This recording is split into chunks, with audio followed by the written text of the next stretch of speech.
Ngayong araw, matutupad ang isa sa mga pangarap ko na ni minsan hindi ko akalain na posible palang magkatotoo. Kaya tara, samahan niyo akong bumili ng isa sa mga pinapangarap kong sasakyan, ang Toyota LC300. Sobrang excited ako ngayong araw dahil isa na naman sa mga pangarap ko ang matutupad. Sa totoo niyan, ang tagal ko ring pinag-isipan yung desisyon na to at ang dami ko ring hininging signs kung deserve ko ba talaga. Madamot kasi talaga ako sa sarili ko, hindi ko rin alam kung bakit tuwing para sa akin, nagigilty akong gumastos. Pero pag para sa mga mahal ko sa buhay, hindi ako nagdadalawang isip. Anyway, bago pumunta sa Toyota, kakain muna ako dito sa paborito kong karinderya. Tuwing walang ulam sa bahay, dito ako dumidiretso. Ako kasi yung tipo ng taong mas gusto kong kumakain sa ganito dahil bukod sa affordable, masisigurado mong masarap talaga. Bicol Express ang madalas kong ino-order dito at tingnan nyo naman kung gaano ka-peaceful ang view. Binilisan ko na nga kumain dahil 11 AM ang usapan namin ng ahente ko pero hindi naman yung ganong kalayo dito kaya nakarating pa rin ako on time. Pagdating ko nga dito sa Toyota, sinalubong agad ako ni Sir Fred at hawak niya na rin yung mga papers na kailangan kong pirmahan. Hindi naman daw to sobrang dami kaya siguro wala pang mga isang oras release na agad ng sasakyan. Diba, nabanggit ko kanina na ang dami ko talagang hininging signs bago ituloy yung desisyon na to. Isa na doon ay kapag mayroon dumating na unit within this month of March kasi usually sa mga LC300 kailangan pang orderin at minsan umaabot na 1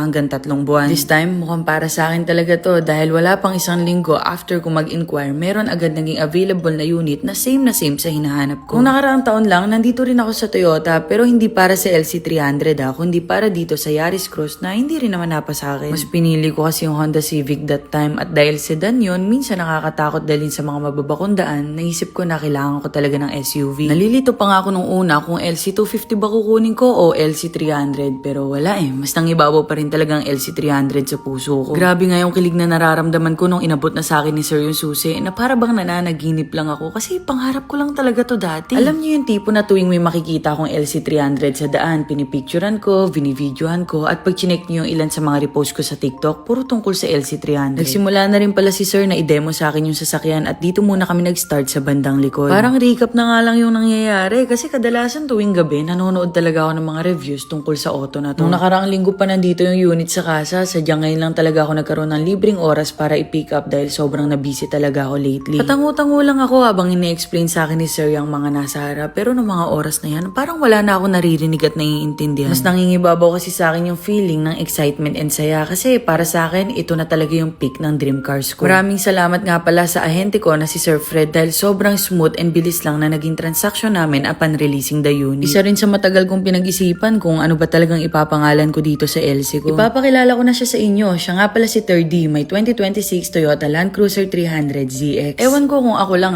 pero naiilang kasi talaga akong i-drive kapag bago yung sasakyan. Alam niyo yung parang anytime pwede siyang mabangga. Kaya para talagang protektado ang bagong baby ko, may pinuntahan muna akong isang shop kung saan ipapa-PPF ko si 3D. O diba, kabago-bago maghihiwalay agad kami kaya hindi ko pa talaga siya may enjoy pero okay lang, ang mahalaga protektado yung auto. Mukhang maling desisyon na pumasok ako dito sa loob kasi parang nabubudol ako ng mugs, hindi pa kasi naka-mugs yung Civic ko. Wala pa kasi ako sa era na maporma sa sasakyan. Sa ngayon, gusto ko puro all stock lang. Ang mga madalas na pinapapalitan ko, yung busina, mating, pinapa-leather seat ko, nagpapalagay ng dashcam, as in yung mga talagang kailangan lang. Nakakatakot rin kasi ma-addict sa pagpoporma ng sasakyan. Feeling ko ang laki ng gastos kapag kaganon. Chinek na muna nila si 3D kasi minsan kahit brand new pa yan, di rin talaga may iwasan na may defect kaya binusisi talaga nila ng malala. Akala ko dati hindi mahalaga yung PPF kasi para sa akin iingatan ko naman yung sasakyan ko pero paminsan di mo rin talaga may iwasan na magkaroon ng mga minor scratches. Total, ilang linggo rin naman nandito si 3D sa kanila, sinagad ko na yung mga ipapagawa. Nagpalagay na rin ako ng tint na super dark in the outside pero malinaw naman inside, PPF, coating ng PPF, malakas-lakas na busina at dashcam. Maayos at mabilis naman kausap sila madam kaya sa kanila ko na ipinagkatiwala si 3D. Siguro babalik na lang ako dito mga after 1.5 week kapag tapos na.